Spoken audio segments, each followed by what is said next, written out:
Hi, my name's Kay Chan from the UTS Business School in Sydney, Australia. It's great to be joining you today to talk about our recent research that's been published in the Journal of Advertising Research. Today, in this presentation, I'm going to talk to you about, is a subscriber really a reader or viewer of a magazine or a digital platform?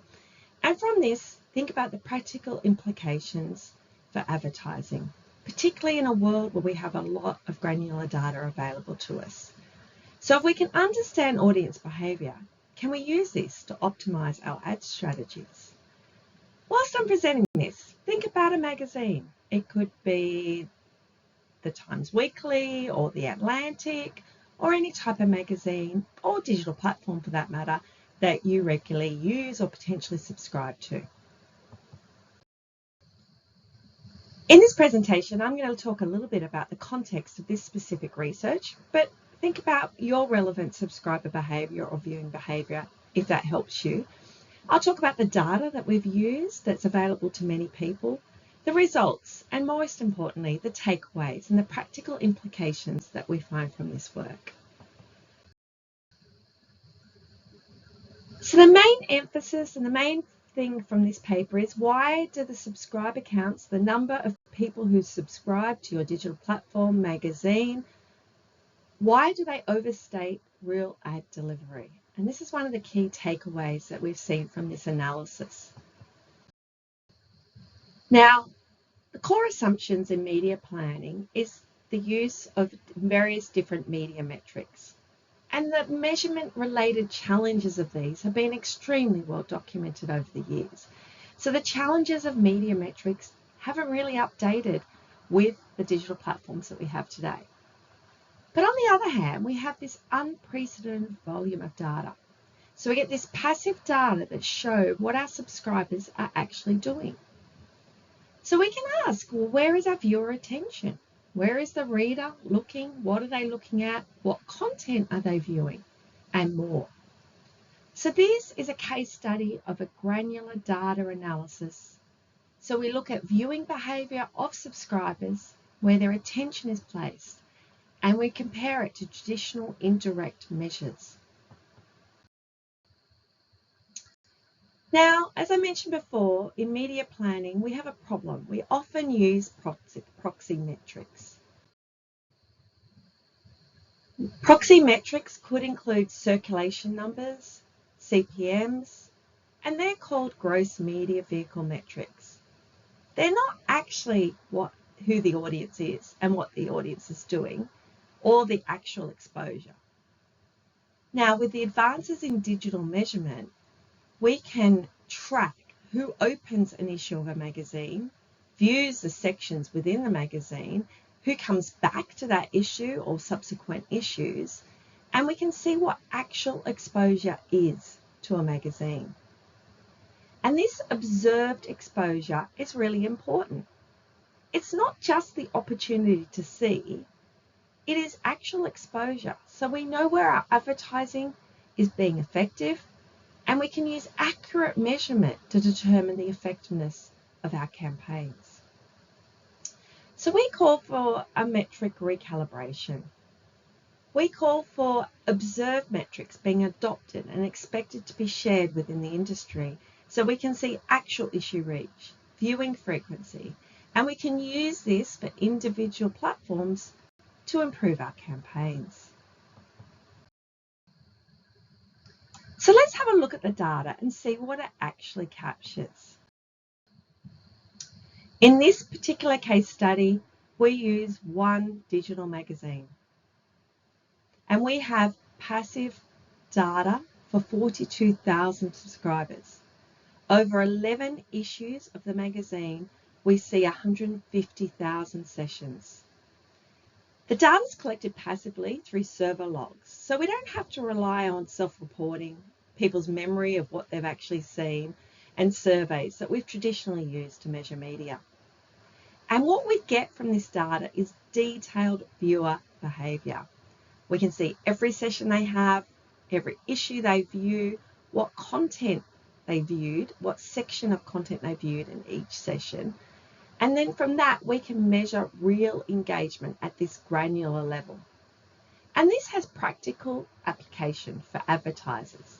It gives us actionable insights. It replaces the assumptions that we often use in planning and advertising strategies.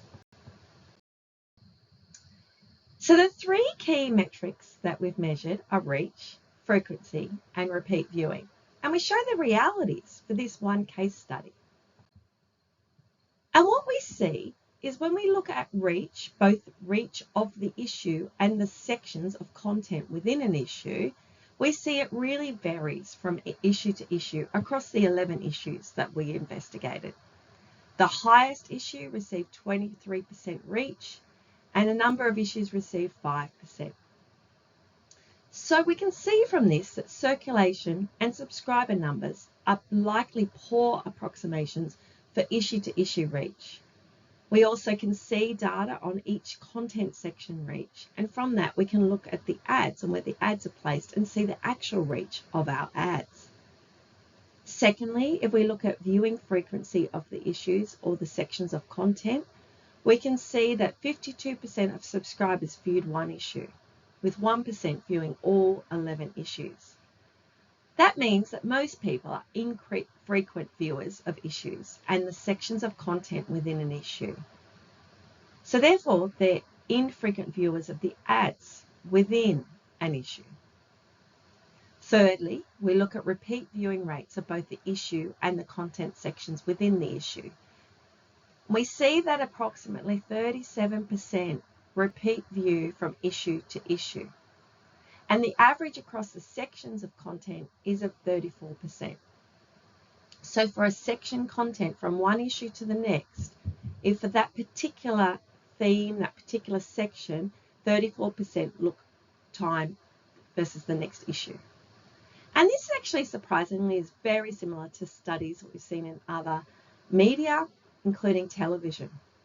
And it was a little bit unexpected. So we can assume that 1/3 of viewers from one issue might view similar content in the next issue.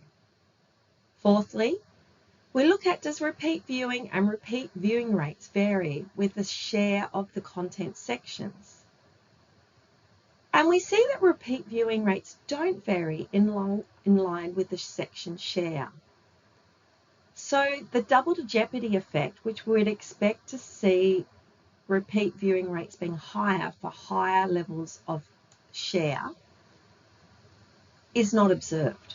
We don't see that. We see very consistent repeat viewing rates, whether the share of that content is high or low. And finally, we look at whether there's heterogeneity in repeat viewing rates of issues and sections. So issue repeat viewing rates vary between heavy and light viewers. We see that 60% of heavy viewers repeat view, compared with 12% of light viewers, and that's compared with 37% of the entire sample. For the section repeat viewing, we see 50% for heavy viewers and 1% for light viewers, and that compares to the 34% we saw in section viewing across the entire population. So what does this data reveal about audience delivery in practice? Well, we see low issue level reach. We see that most people are infrequent viewers. There is a modest level of repeat viewing, about 1/3, and there is a great deal of heterogeneity between our heavy and light viewers. So what does that mean for advertisers, media planners, media aggregators? Well, here are our key takeaways. We believe that granular industry-level data can be used to calculate direct metrics that describe viewing of digital products, in our case study, magazines. For media planners, we say that there's more precise information about how magazines and digital products are viewed, their contents and their ads, and that we can calculate actual audience size that are exposed to a campaign, and therefore shift away from circulation proxies that have been historically used. For media planners and advertisers, we've got guidance on ad placement based on your media objectives. So if your objective is reach, you'd place it in your widely read sections. For frequency, you'd use sections that have higher repeat viewing. And for advertisers, we look at the relevance for content and what you should do about different ad campaigns across different content sections.